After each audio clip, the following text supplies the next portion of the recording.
Salam uşaqlar, hər vaxtınız xeyir olsun. Daha bir məsələnin izahına baxaq. İlkin anlayışlardan 68-ci sualdır bu. Deməli, bizə bildirilir ki, AX, BY qeyd olunub. A-nın ayrı 12-dir, B-nin ayrı isə 32-dir. Bizə indeksləri tap deyilir. Bizə indekslərin tapılma qaydasını xatırlayın. A-nın kütləsi, baxın uşaqlar, 100-dən düşüb neçəyə? 88-ə. 100-dən düşüb 88-ə. Nə qədər sərf olunub?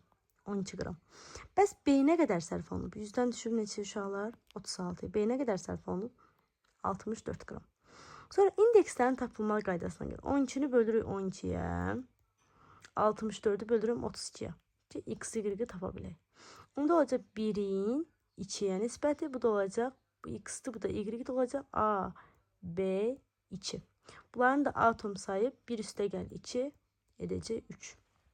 3 atom edəcək. Bu qədər sadə. Sadəcə burada bilməli olduğunuz qayda indekslərin tapılma qaydasıdır.